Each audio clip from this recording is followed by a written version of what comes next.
కి మంచి క్యారెక్టర్ ఇచ్చారు. బాహుబలిలో ప్రభాస్కి ఇచ్చినంత మంచి క్యారెక్టర్ ఇచ్చారు. సేమ్ అలా ఇచ్చారు. మంచు మనోజ్కి హీరో కమ్ విలన్ క్యారెక్టర్ ఇచ్చారు. రెండు బాగా ప్రూవ్ చేసుకున్నాడు. అసలు ఎక్కడ తగ్గలే. ఫ్రెండ్ మీద ప్రేమ తగ్గలే, స్వార్థం తగ్గలే. ఎక్కడా తగ్గకుండా మంచు మనోజ్ బాగా యాక్ట్ చేశాడు. బెల్లంకొండ శ్రీనివాస్ మాత్రం నలిగిపోయాడు. మ్యూచువల్ ఫ్రెండ్ అంతా నలిగిపోతాడు ఇద్దరు ఎదల మధ్యలో అన్నట్టు నలిగిపోయాడు. కానీ ఎక్కడా కూడా తగ్గలేదు. ముగ్గురికి సేమ్ ఎలివేషన్ ఇచ్చాడు. క్లైమాక్స్కి వచ్చేదాకా ఎవ్వరు క్యారెక్టర్ని తగ్గించలేదు, ఎవరిని బ్యాడ్ చేయలేదు. ముగ్గురిని కరెక్ట్గా క్లోజ్ చేశాడు. క్లైమాక్స్కి వచ్చేటప్పుడు అంతా కూడా నెంబర్ 1గా తీశాడు. ఎక్కడా బోర్ కొట్టకుండా మధ్యలో 3 సాంగ్స్ ఉన్నాయి. 3 సాంగ్స్ కూడా మ్యూజిక్ డైరెక్టర్ నాకు అంత ఐడియా లేదు, కానీ నెంబర్ 1గా ఉన్నాయి. గిచ్చిన సాంగ్ ఒకటి ఉంది. శంకర్ గారి కూతురు అంతలా గిచ్చుకుంటుందని గిచ్చిపిచ్చుకుంటుందని ఎవరు ఎక్స్పెక్ట్ చేయరు.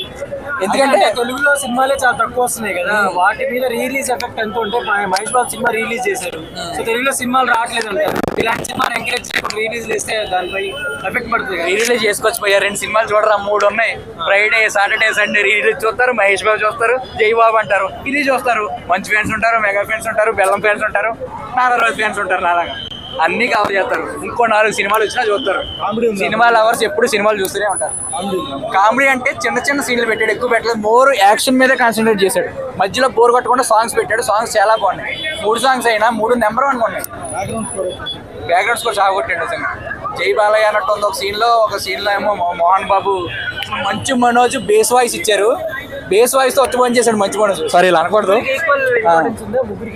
ముగ్గురికి ఈక్వల్ ఇంపార్టెన్స్ ఉంది. ఎవరిని తగ్గించలేదు. క్లైమాక్స్ వచ్చే వరకు కూడా నీట్ గా క్లోజ్ చేశాడు. క్లైమాక్స్ కూడా ఎవరిని తగ్గించలే, ఎవరిని హైలైట్ చేయలే, ఎవరిని తెచ్చలే.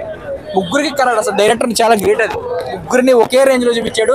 ఎవరికి ఇంట్రడక్షన్ కూడా సెపరేట్ ఇంట్రడక్షన్ జస్ట్ 10 minutes ఇచ్చేసాడు. ఎవరిని తగ్గించలే.